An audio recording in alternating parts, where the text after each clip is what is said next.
आप हमेशा किस भाषा में ग्रहण करना चाहेंगे? मैं हमेशा हिंदी भाषा में ग्रहण करना चाहूँगी।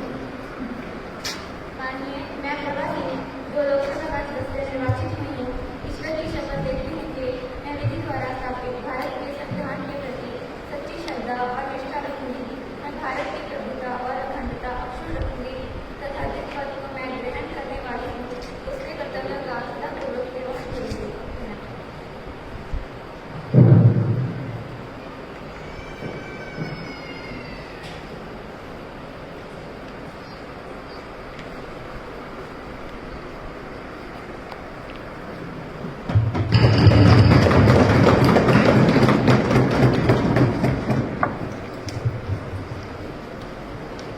माननीय सदस्य, आज के प्रश्नकाल की शुरुआत की जाती है।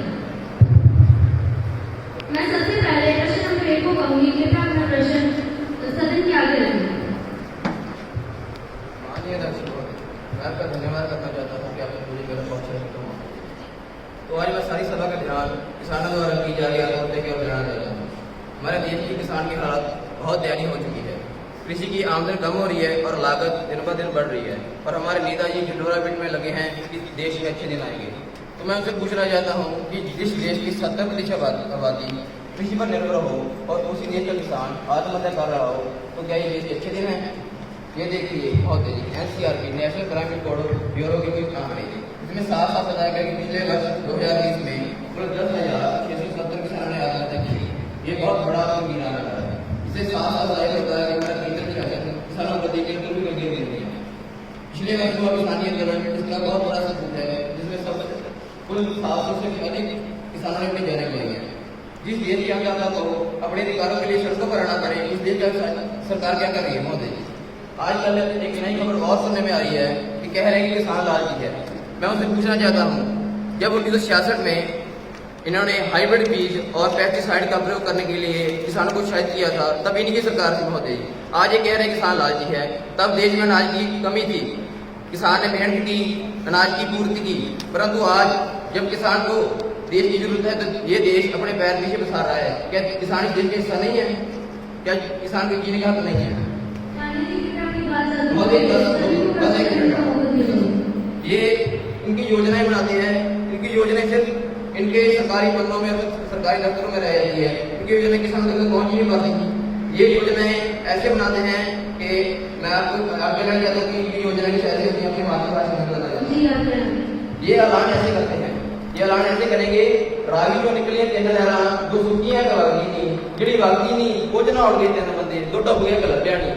ਜਿਹੜਾ ਲੱਭਿਆ ਨਹੀਂ ਉਹ ਲੱਭੀ ਵੀ ਜਾਂਦਾ ਦੋ ਫੰਡਰਾ ਕੇ ਹੁੰਦੀ ਨਹੀਂ, ਜਿਹੜੀ ਸੁਣਦੀ ਨਹੀਂ ਉਹ 3 ਬੱਚੇ, ਦੋ ਕਾਣੇ ਕੇ ਦਿਖਦਾ ਨਹੀਂ, ਜਿਹਨੂੰ ਦਿਖਦਾ ਨਹੀਂ ਉਹਦੀ कीमत 3 रुपये, 2 कोटे के चलता नहीं। अब महोदय जी बताइए ऐलान का फायदा क्या? जब किसान तक उसका फायदा ना पहुंचे तो किसान क्या करे? कृषि मंत्री जी बताइए मुझे जरा।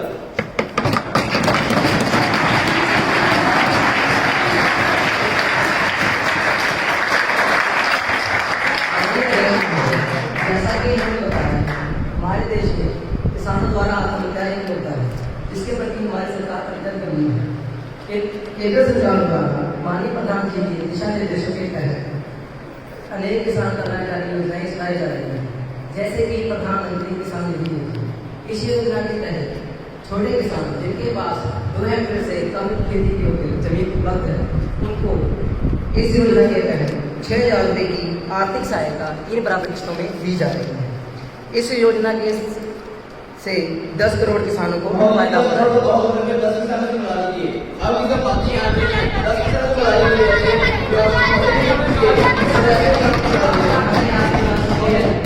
हम आपका इसका जरूर समाधान करेंगे।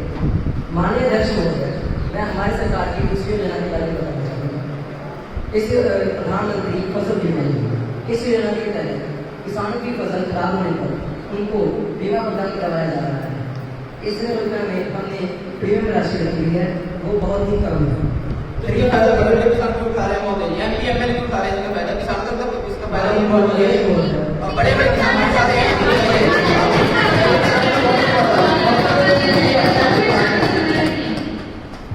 माननीय अध्यक्ष महोदय, मैं हमारी दूसरी योजना के बारे में बताना चाह रहा हूँ। इस योजना से हमारे इस योजना में छोटे किसान जिनकी फसल खराब हो जाती है उनको इस योजना के प्रति फसल खराब होने पर उनको बीमा प्रदान करवाया जा रहा है। इसमें हमने बीमा राशि रखी गई है जिसमें खरीफ फसल पर 8% और रबी पर 1.5% है। इसीलिए हमारी सरकार किसान के प्रति संवेदनशील है और निरंतर किसानों की स्थिति को ऊपर उठाने के लिए प्रयासरत है।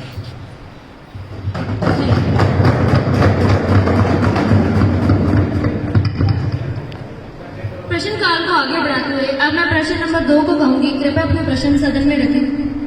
आदरणीय अध्यक्ष महोदय, मैं रक्षा मंत्री जी से पूछना चाहती हूँ कि जम्मू कश्मीर में धारा 370 समाप्त होने पर भी वहाँ की सुरक्षा समर्थन पर होने वाले आतंकवादी हमलों में कोई भी कमी नहीं आई है।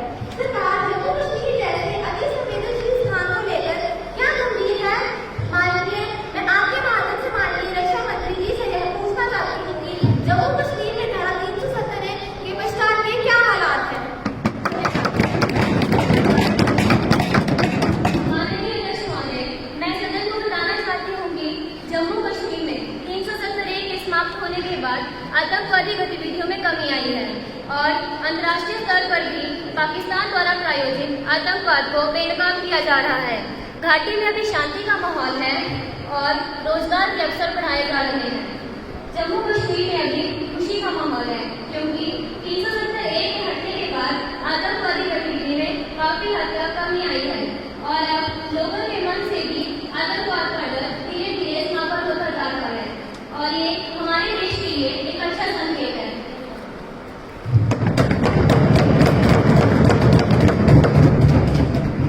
प्रश्न काल को आगे बढ़ाते हुए अब मैं प्रश्न नंबर 3 को कहूंगी, कृपया अपना प्रश्न सदन में रखें।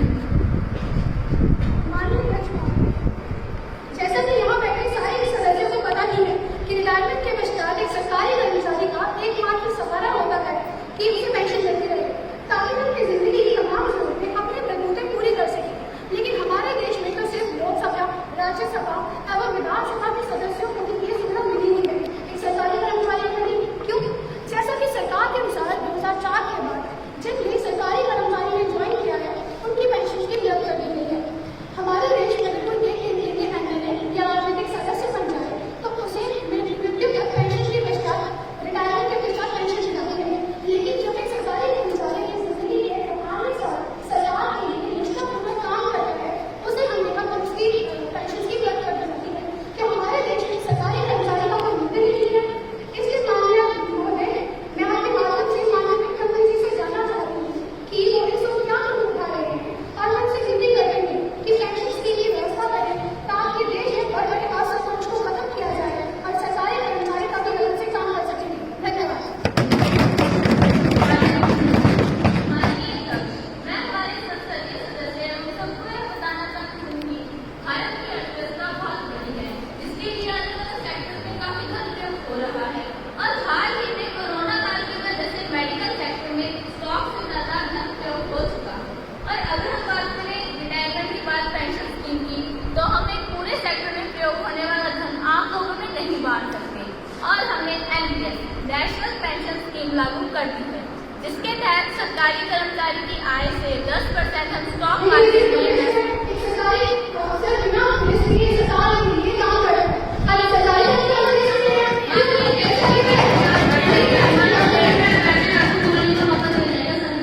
है। जी, जैसा कि मैं आपको एनपीएस नेशनल पेंशन स्कीम के बारे में बता रही हूँ जिसके तहत सरकारी कर्मचारी की आय से 10% हम स्टॉक मार्केट में इन्वेस्ट कर रहे हैं। इस मुद्दे पर हमारी चर्चा अभी जारी है। हम यह वादा तो नहीं कर सकते कि आने वाले समय में पेंशन स्कीम दोबारा से लागू की जाएगी, लेकिन यह पूरे विश्वास के साथ कह सकते हैं कि आने वाले समय में हम इस मुद्दे पर जरूर अमल करेंगे। धन्यवाद।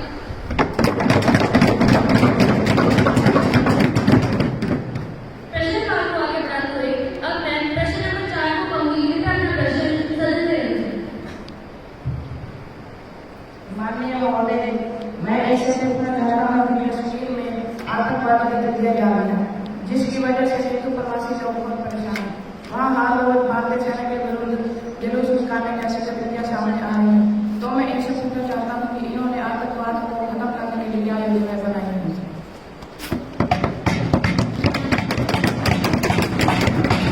माननीय महोदय, माननीय सदस्य जी ने पूछा है कि जम्मू कश्मीर मैं बताना चाहता हूँ कि जम्मू कश्मीर जिसको पहलों की सरकारों ने वोट बैंक के रूप में इस्तेमाल किया है, लेकिन हमने जम्मू कश्मीर को नया भविष्य दिया है। परंतु हमारे शिक्षक पूछे कि इन्होंने युवाओं के लिए क्या योजना क्या महोदय ने कृपया अपने लेकिन हमने जम्मू कश्मीर को नया भविष्य दिया है। इसलिए मैं सदन को आश्वस्त करना चाहता हूँ कि जम्मू कश्मीर अपनी नई सोच के साथ आगे बढ़ रहा है। धन्यवाद।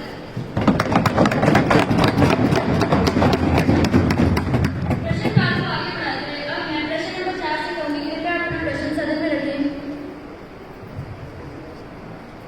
माननीय अध्यक्ष, मैं कोयला मंत्री जी से पूछना चाहूंगी कि राज्यों को कोयला मंडल नहीं किया गया, जिससे कई राज्यों में कोयले की किल्लत है। थर्मल प्लांट तक कोयला नहीं पहुंच रहा, जिससे रोजाना 7-8 घंटे के लिए बिजली के कट लगाए जा रहे हैं। अध्यक्ष महोदय, अभी किसानों को नई फसलों के लिए बिजली आपूर्ति जरूरी है, लेकिन सरकार का ध्यान इस मुद्दे की तरफ बिल्कुल नहीं है, जिससे देश की अर्थव्यवस्था कम होगी, उद्योग उत्पादन में कमी आएगी और महंगाई बढ़ेगी। सरकार को इस मुद्दे की तरफ ध्यान देना चाहिए।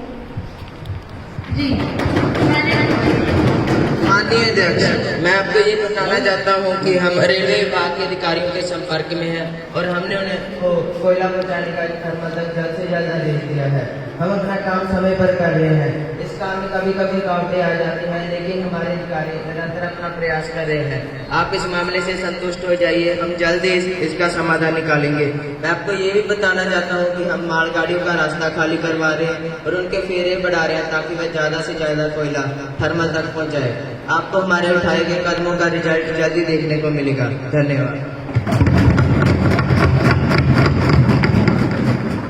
प्रश्नकाल को आगे बढ़ाते हुए अब मैं प्रश्न नंबर 6 से कहूंगी, कृपया अपना प्रश्न पूछें।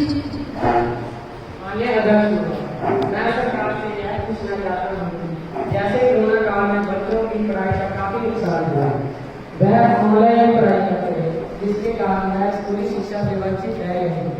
दूसरी ओर प्राइवेट स्कूलों ने अभिभावकों से पूरी फीस वसूल की है, जिसके कारण उन्हें बहुत दुख हुआ, जिसके कारण वह बहुत परेशान हुए। और मैं शिक्षा मंत्री जी से कहना चाहता हूँ कि स्कूलों को कहीं भी अभिभावकों से न्याय करें ताकि अभिभावक अपने बच्चों को अच्छी शिक्षा दिला सकें।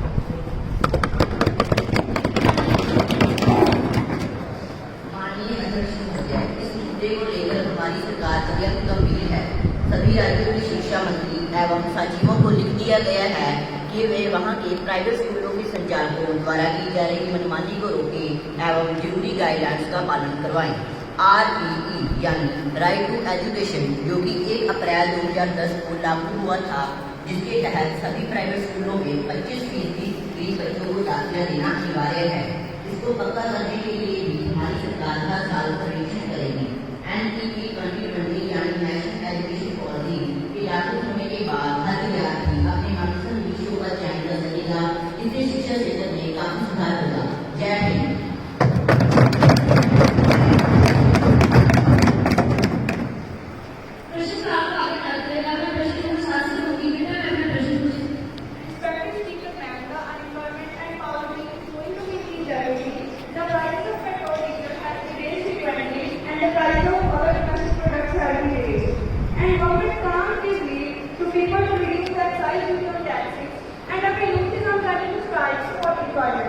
My next question is PM.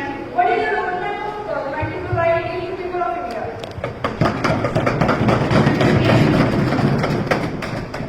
Respected speaker, as the opposition has raised their question on the unemployment poverty rate of our country, we very well know that we have a high unemployment and poverty rate. So, we do have proper strategies to compensate with these poverty rates. Respected ma'am, we have various government schemes for the unemployment of our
It is implemented by the Ministry of Skill Development and Entrepreneurship.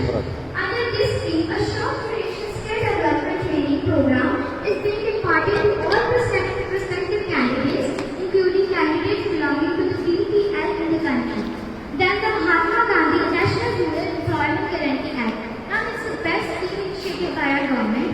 It was initiated in the 10th five-year plan in 2005 and works under the Ministry of Rural Development. But unemployment rate is still so high. Please,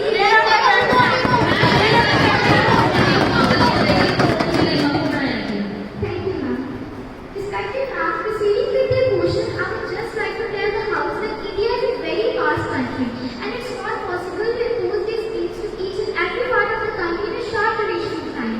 Now, it's a very long process. Moreover, our government is trying to impose these schemes to each and every part of the country so that everyone can take the benefit out, and the Finance Minister has already announced in the Union Budget that the government will be releasing maximum amount so that we can boost the economy. Thank you, ma'am. Thank you.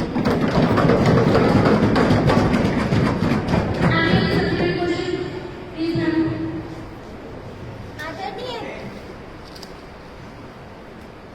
आदरणीय अध्यक्ष, मेरा दूसरा प्रश्न माननीय विदेश मंत्री जी से है।